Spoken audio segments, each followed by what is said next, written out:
Welcome, everyone. My name is Susan Houssaye. I am the career advisor here at SoPA.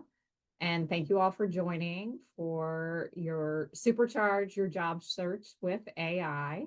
I hope you all are familiar with AI, but if not, we're going to be talking about it for anyone who uses it often to someone who hasn't been using it at all. But it can definitely help you with your job search, but we also want to be cautious because AI is not always right. So use your gut, use your instinct on things, and of course, you can always reach out to me if you have any questions.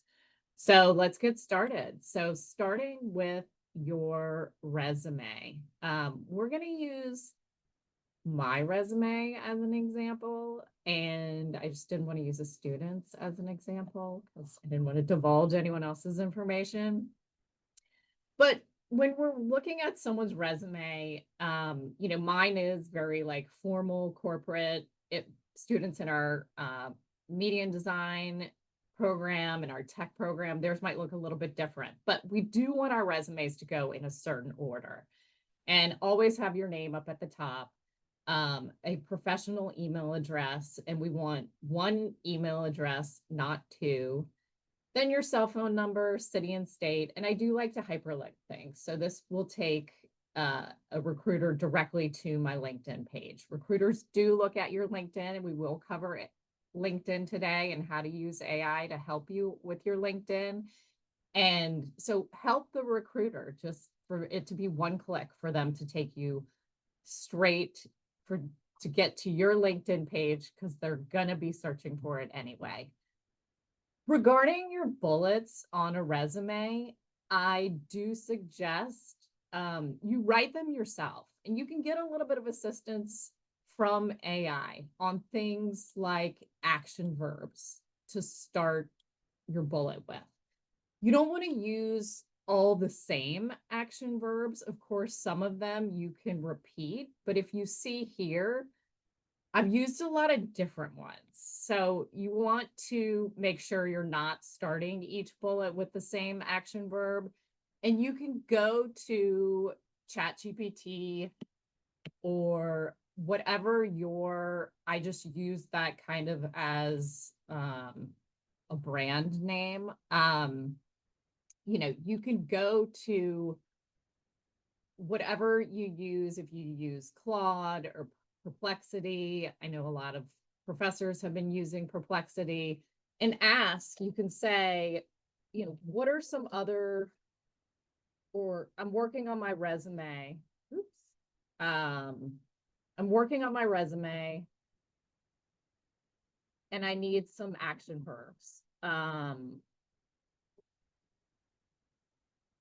Verbs to start a bullet other than the word manage. And it will give you a bunch of ideas. So these are just ways that you look at all these great ideas. These are just ways that you can use AI to just elevate your resume. And it will definitely stand out that you're not using the same action verbs at the beginning. Another thing that I did, I preset some of the chats in here, and I took the bullets from my resume and asked it. I said, here, I want to revise some of the bullets on my resume. How can I make these bullets sound more polished and concise? And then it gives you some ideas. And so you can play around with it. And when you're working on your resume, if you're trying to get everything onto one page, you can also ask it to help you shorten a bullet and just say, I need one word taken out of this bullet. How can I get this on one line? So it can definitely help you with your formatting. I had a student the other day. She went to undergrad in Scotland, and in Scotland, I have a fun fact. It's called a Master of Arts for your undergrad degree. So we wanted to make sure. I said, well, why didn't you put your undergrad school on your resume? And she said, oh, actually, that's the way they write it in Scotland. So we figured out via ChatGPT how to add the word undergraduate into her undergraduate education, even though it said master's. So anyway, sometimes you'll get into some situations where you're not sure how to handle it. And you can ask ChatGPT and it will suggest, would you prefer to keep this more general? And I said, I need to shorten this one bullet. So use it in ways that are going to be helpful to you. And a few things that I will point out a few times throughout this webinar is that there are ways for people to know that you're using ChatGPT, and I see it all the time. And I use ChatGPT all the time. So I ask it to sound more human. I ask it to not use contractions. It uses contractions a lot. It also uses accents on words. When I write the word resume, I don't put an accent on the E, but ChatGPT does. Some other things that ChatGPT uses a lot is the M dash. And also it uses oftentimes a lot of adjectives. And sometimes things get a little too wordy, especially in your cover letter. So we'll get to that when we go over your cover letter next. And so just getting back to, you want to save your job descriptions when you start a job, because that's going to give you a lot of information to put on your resume going forward. My my current job description is 4 pages long. I only have 3 bullets here, but I could put that whole job description into ChatGPT and ask it to create some bullets for me. And then, of course, I would edit it. I wouldn't put 4 pages of bullets into my resume. So your resume is just really a snapshot. And, if you need ideas for ways to write certain things, or, if these were sectioned out, how can I fit this on my resume and make it only 3 lines? And here's what something like that could do for you. So we want to make sure we are maximizing the use of space on our page, and ChatGPT can help that with editing, but also make sure you are reading over everything really well. Yesterday, I was asking ChatGPT to help me write something, and in one sentence, it was in first person in the beginning of the sentence, and it switched to third person at the end of the sentence. The whole sentence should have been in third person. So it was just weird. So I even asked ChatGPT if it was glitching, because it just the sentence didn't make any sense. So don't ever copy and paste something and think like, oh, it's going to be perfect, because we're definitely not there yet. Regarding your cover letter, you can definitely use ChatGPT to help you write a cover letter, but you do want to get personalized in a cover letter and in your emails. And once again, not too many adjectives, accents on words, M dashes, all those things that give it, I don't put contractions. I don't use a lot of contractions. So if it's not how you would typically speak, you could tell ChatGPT, don't use contractions, don't use M dashes, all those things. So in this first paragraph here, if you want to find a way to personalize your cover letter, I suggest you do it in the beginning. I was a recruiter for years. We don't look at cover letters for too long. So here you want to mention, I'm from New Orleans. I was born and raised here. So if I'm applying to a job in New Orleans, I say for sure, because they're looking for keywords, I was born and raised in New Orleans and I'm committed to living here. Even if you're from Mississippi, someplace, Mississippi Gulf Coast, like, it's in the recruiter's mind that you have family nearby.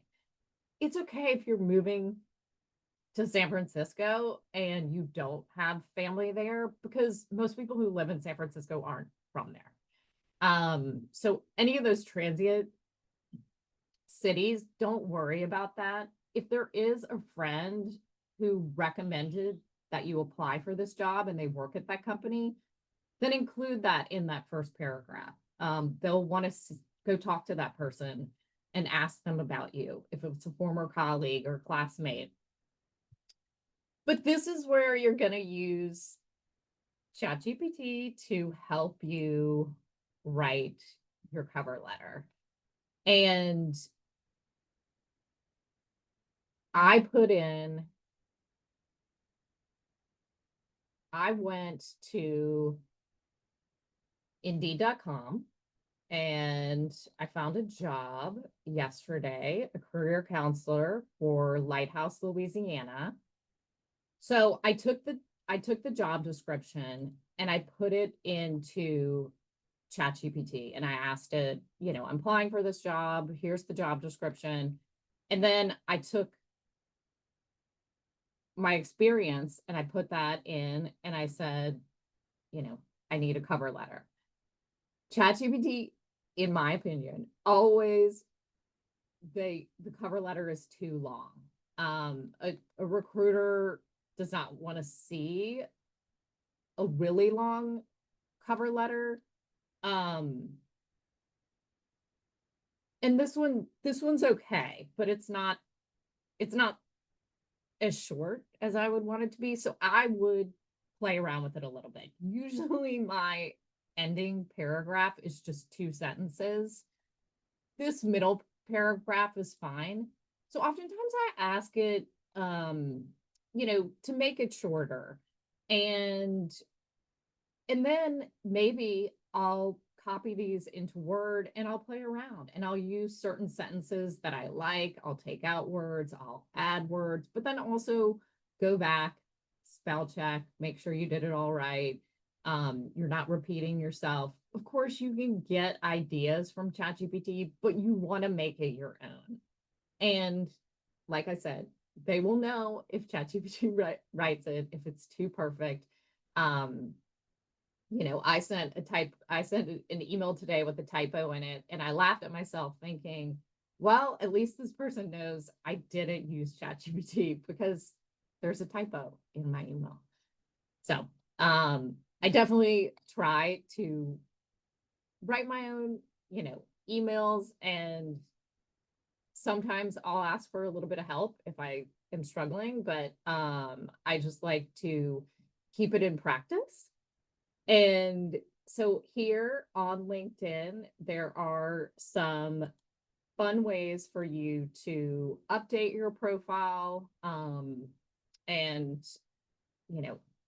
Canva is great for updating this background profile. Canva uses AI to create a lot of their background photos.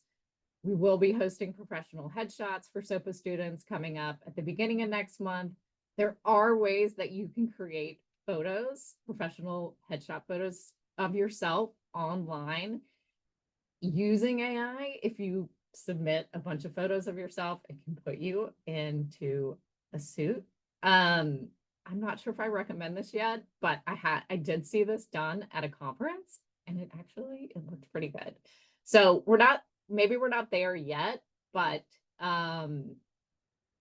it might be something that we will be doing in the future.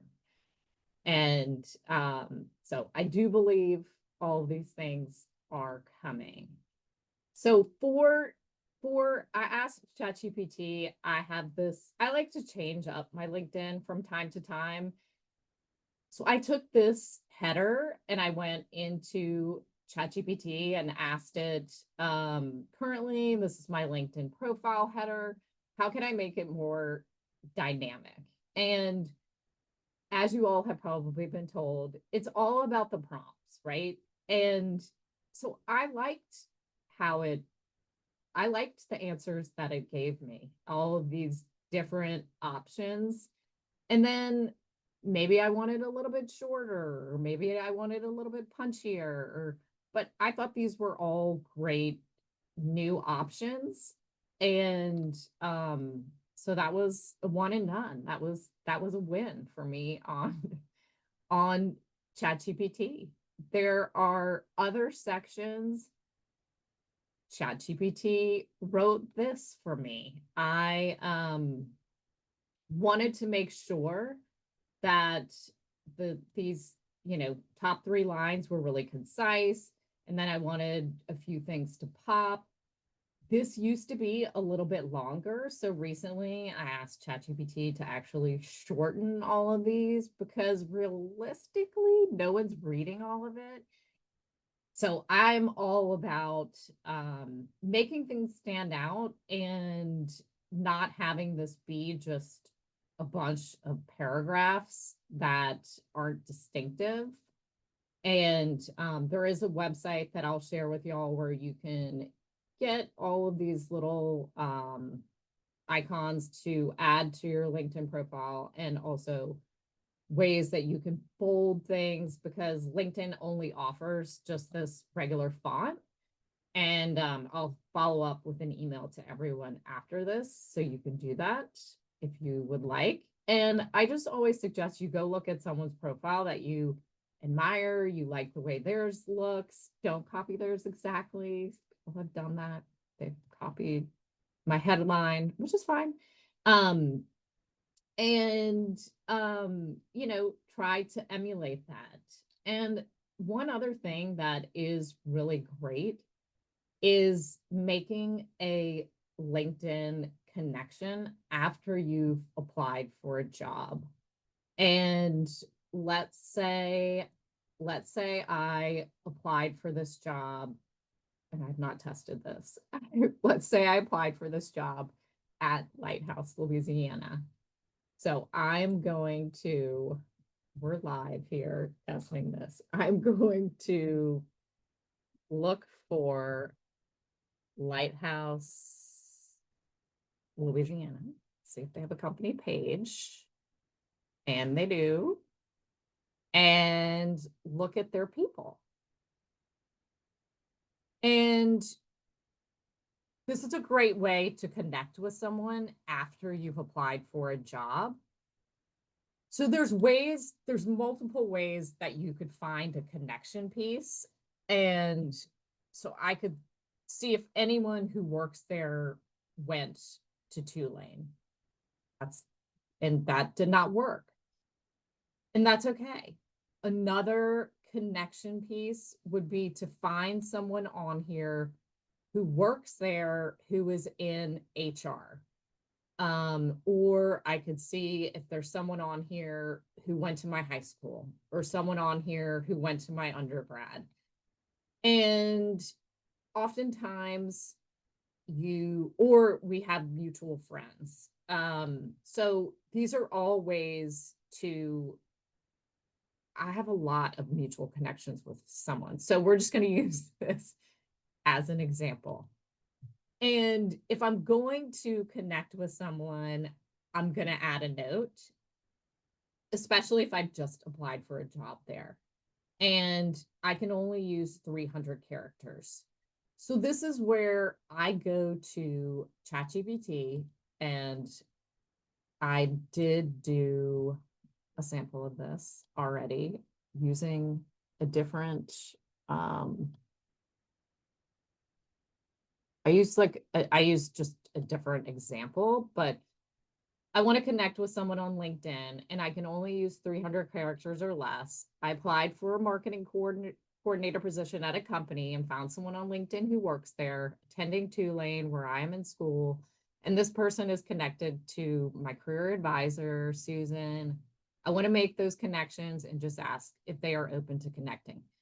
So why I say I just want to ask if they're open to connecting, when you're on the job search, it's your job to look for the jobs and apply for jobs. And I always tell students to reach out to someone at a company after they've applied for a job, because you're showing this person who's a stranger that you've already done the work. You've already applied for a job there. You're not asking them to look at their company website to see what's available or any of that.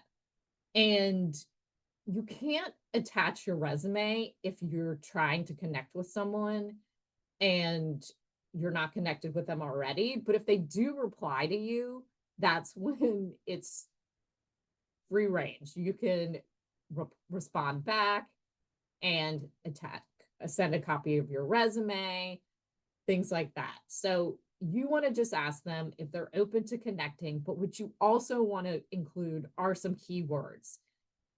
If they went to Tulane, you want to make that connection that you are attending Tulane. If you have a friend in common, you also want to mention that, because people just gloss over their messages. We all do. We've all read an email and replied really quickly without reading the entire thing. And then you go back and you're like, oh, wait, I don't even think I answered that correctly. So you want to catch their attention with some keywords and just ask them if they're open to connecting. That's a simple click, and no one wants more work in their workday. So if they can just click accept, no big deal. And maybe they'll write you back. Um, so this is something that ChatGPT wrote.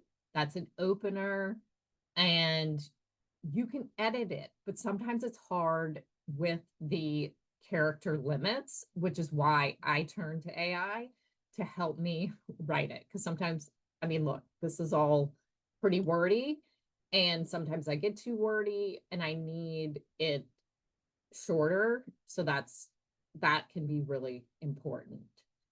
Um, Also, if you are, let's say that I applied for a job at this organization, AI, algorithms are refining what other people follow over here. So if this is an organization that you would be interested in, it's going to suggest other organizations that people have also looked at, who've looked at Lighthouse Louisiana. And then maybe you'll see, oh wait, maybe I'd be interested in working at the World War II Museum. And so then you can follow that page and see if they have any job openings. But this is just a great way to get ideas for companies to follow where you may be interested in working. And a lot of these places are posting their opportunities on their LinkedIn page, which will now show up in your feed if you're following them, because it's free for them to do that. For them to post their jobs on LinkedIn is not free. For them to post it in this jobs section, but for them to just do a company post, that's free. And maybe some of their followers will see it and it will direct you to their website, and they'll get some great candidates that way.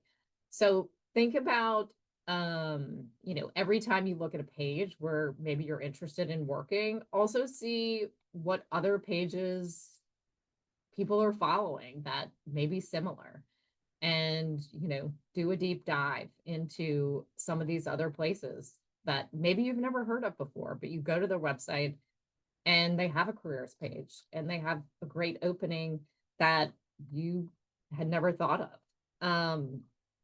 And so for your job search, you do, everyone has their favorite job search website.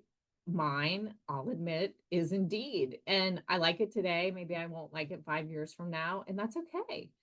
But I think what the most effective thing is on Indeed is if you're on the job search and you want to not doom scroll every day, you want to put in a search and then scroll all the way down to the bottom of the page. I don't know why it's all the way down at the bottom, but look at this little blue highlighted section and activate a job alert. And in the settings, after you activate it, you can set it up so you get an alert every day if there's a new job with this criteria in it, every 3 days, once a week. But look at what AI has done for you here. It's saying people also searched for jobs with these titles. And So maybe you want to set up a second job alert. And so you can activate as many job alerts as you want, which is great. When I'm job searching, I usually have 5 to 7 job alerts set up because there can be different titles for the same job. So you want to see, like, oh, like, maybe I should say counseling instead of counselor, because this is going to pick up different jobs. And Indeed's only going to email you if a new job comes up with that in the description. One other thing that I will say about using a third-party platform like Indeed or LinkedIn is, in my experience in recruiting, I will admit this is true. I've seen it. Other recruiters, I follow recruiters on TikTok and on Instagram, so I have backup. I would have my jobs posted on third-party platforms like Indeed and LinkedIn and some other platforms specific to the industries that I worked in. And I will tell you, 99.9% of the time, I hired people who applied directly through the company website. And reason being, I've noticed a lot of companies are now sending you directly to their company website. See right here, Tulane does it too, instead of them collecting the resumes on the third-party platform. When I had people applying directly through the company website, I got an email immediately with all their materials attached. If I wanted to go to the third-party platform, I had to go log in. I had to download their materials. It took so much longer. And if I needed to send their materials to a hiring manager, I had to create a new email, attach all those materials. So hopefully that makes sense why, if you're just hitting quick apply on Indeed, you might not hear back. If it is the only way for you to apply for a job, then great. Then apply through Indeed. But I will recommend all day long that you go and try to find a career section on that company website and apply that way. Hopefully that helps. So once you are in that job interview process, you've secured an interview. We all know the typical practice interview questions. And yes, companies ask the same questions because they are comparing your answers to other candidates. So if I'm in an interview and they ask me, what are your strengths and weaknesses? And then the next candidate comes in and they ask Joe, what are his strengths and weaknesses? They can compare our answers. And, they can say, well, I really like how Susan answered this, but Joe's answer on this was fantastic. So that's a reason why they're asking you all the same questions. And so I do have a list of all the typical questions. But what you can do is, if you are applying for a role, I went into ChatGPT and I put that job description for Lighthouse, Louisiana into ChatGPT. And I said, I'm applying for this job. What types of questions should I be prepared to answer in the interview?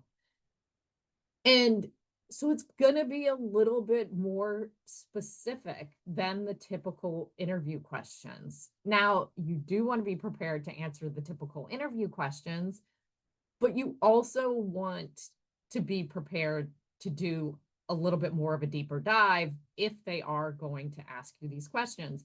And a savvy recruiter is going to be going to AI to help them create a list of interview questions. So they might just be asking you all these questions that you've already read over and you've already prepared to answer. Another thing that I did is, at the end of every interview, I'm not going to say 100% of the time, but 99.9% of the time, they're going to ask you, do you have any questions for us at the end of the interview? And they're going to have covered a lot of questions you may have already had. So I went into ChatGPT and I said, I'm interviewing for this job. What type of questions should I ask at the end of the interview that maybe weren't covered during the interview? And so these are going to be some great questions.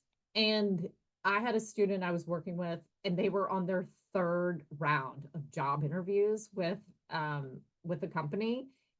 And they were just joking with me, but they were like, I've run out of questions. And I was like, okay, let's do this. So we took the job description, put it into ChatGPT, and they were like, oh my goodness, thank you. I see 2 or 3 more that I could ask. And so these are going to be really thoughtful questions. And if it's not a question that you would normally ask, don't ask it. So you really want to have 3 to 5 questions prepared to ask, probably 5. And you're probably only going to ask 2. You don't want to ask more than that. It is part of the interview. It's part of a test for you to have questions prepared. 1 probably isn't going to cut it. 2 is normal. 2 is a good amount of questions, but they don't want you to ask 5. I promise you. So be prepared to ask some questions. I bring my interview questions with me. If I'm interviewing on Zoom or I'm going in person, I will bring my questions with me because I'm so nervous when I go to an interview, I might forget. And it's okay if you say, actually, I wrote down some questions. Would you mind if I look at my list to make sure we covered everything? I did that when I interviewed at Tulane, and they were like, oh, like they were like impressed that I brought questions. So that's okay to do. And if you're going to look away from your Zoom, you can also say, I wrote down some questions. Would you mind if I, read over them and ask what we haven't covered? And of course, they're going to be okay with that. Another thing is you're going to want to send a thank you email within 24 hours. I'll give you 48. And you want to keep that thank you email within office hours. Don't send it at 8 o'clock at night. Just keep it between, let's say, 9 and 5. And if you miss 5 o'clock, that's okay. Send it the next morning during normal business hours. And so I interviewed for this job. I want to send a quick thank you email. And I want it to be personalized. And I actually recopied this. And this is the one that I thought was good. Where it says, our discussion about where you want to put something, you want to reference something that you all talked about. Because if you're just asking ChatGPT to write you a thank you email, it's going to be really general and vague, and they're going to know AI wrote it. But if you reference 1 or 2 things that you all discussed, they're going to know you took some time to write that email and what really mattered to you, how well you were paying attention, what you remembered, what really piqued your interest about the job. So make sure you add something that's personalized about the interview. And a thank you email doesn't have to be very long. This length is great. It doesn't have to be much longer than this. Also, I know people ask me all the time, and this happened to me at Tulane. I think I had 8 people in the room interviewing me at one time, and I wasn't going to write 8 separate thank you emails. So I put everyone on the email, and that's okay. If it's as long as you send the email. If they like you, they're going to hire you. They're not going to say we're not hiring her because she wrote the thank you email to 8 people. So if you're wavering on that and you're like, oh my gosh, sending 8 individualized thank you emails is just way too much on my plate, it's fine. and they just appreciate it. And don't expect a response from your thank you email. And the reason why you typically don't get a response when you send a thank you email is that companies don't want to give you false hope. So it's okay if they do not reply. I never replied to candidates when they sent me a thank you email because I just didn't want to give them any sort of false hope. I just left it. So most people do not reply. If you interview with an organization and you interviewed with them on a Friday and they say, we're going to get back to you by the end of next week, and then you haven't heard back from them, wait. I always say wait a week and a day. So if you interviewed on a Friday and your 1 week would be the next Friday, I would wait until the Monday after that and then send a follow-up email and just say, and this was perfect, I wanted to follow up regarding my interview for the blank position. You probably don't need to put the date. They know who you are, and maybe you're responding to an email trail you already have going. So this is where you want to use your judgment. You don't have to put the date. I remain very interested in this opportunity and would appreciate any update you can provide. I wouldn't use the word very. I wouldn't use very interested. I would just put, I remain interested in the opportunity. I would say in this opportunity. So change it to use words that you would use. And so it doesn't sound like AI. I'm very into editing, but having it help you write things. I would say thank you for your time and consideration. I look forward to hearing from you. I don't write best regards. I write best. So update it, change it. Don't copy and paste it exactly. And also you could get yourself in trouble here if you copy and paste this, because if you do it too quickly, you'll see you needed to add the date and the job title. And yes, we all make mistakes and we all do things really fast sometimes. I made a big one the other day, knock on wood. Let's hope that doesn't happen again for a while. But people understand, they know it's okay. Just recognize if you make a mistake and send an update. But this is why we have to pay attention when we use AI and we're copying things, because some words we wouldn't use, some things we need to fill in. So just be cognizant of that. Not meaning to scare you, but I like to bring it up. One other thing that we will not use AI for is our references. It's always good to have your resume ready to go and also your references. You cannot use AI to put a reference on here. But it's just a good thing to keep in mind when you're in the interview process. You do not need to put references available upon request on your resume. They know that they can request your references. And typically, when you're at the end of the interview process, they will ask for your references. I liked to call references. You do want to give them the option to call or email your references. It is becoming more common that recruiters, because they don't have a lot of time, they are emailing references. I liked to call because I could hear the tone of someone's voice. If I called someone and I said, oh, I'm calling, to get a reference for Anne. And if their voice changed and they're like, oh my gosh, if it went high and they started singing that candidate's praises, I knew immediately I had a good candidate. I didn't need to keep them on the phone for a long time.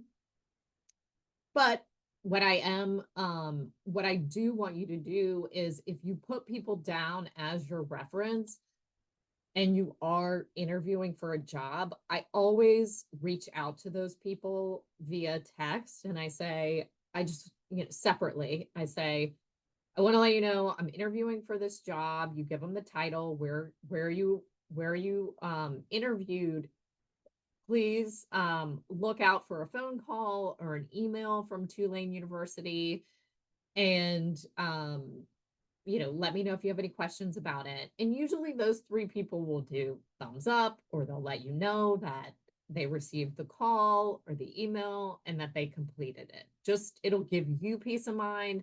And also, people don't answer their phones. They think that some emails are spam. So it's really nice to give your references a heads up. One more thing where AI does get involved is if you are networking, which we love, um, you do want to, you know, follow organizations on LinkedIn because events are going to come up in your feed. But also you can go to things like Eventbrite. And Eventbrite, yes, algorithms are pulling events specifically for me. AI is refining this on the back end, and they are suggesting events for me based on my previous ticket sales. And if someone else logged into their Eventbrite and put in New Orleans, they wouldn't see the same things that I'm seeing. So utilize these types of websites. And a lot of events are using Eventbrite for their tickets because it could just go into your Apple Wallet, made it really easy. It has become really popular, and it's a great place to find out about business events in the area. A lot of them are free. I do highly recommend networking and then following up with someone on LinkedIn the next day, and maybe using AI to write your little short connect message. And so hopefully I'll end early. This helped, but AI it's everywhere. Like I said, I do recommend you use it, but be careful and try to make things as personalized as possible. It can help you, it can guide you, but I do want you to sound human and make things as more friendly than too formal.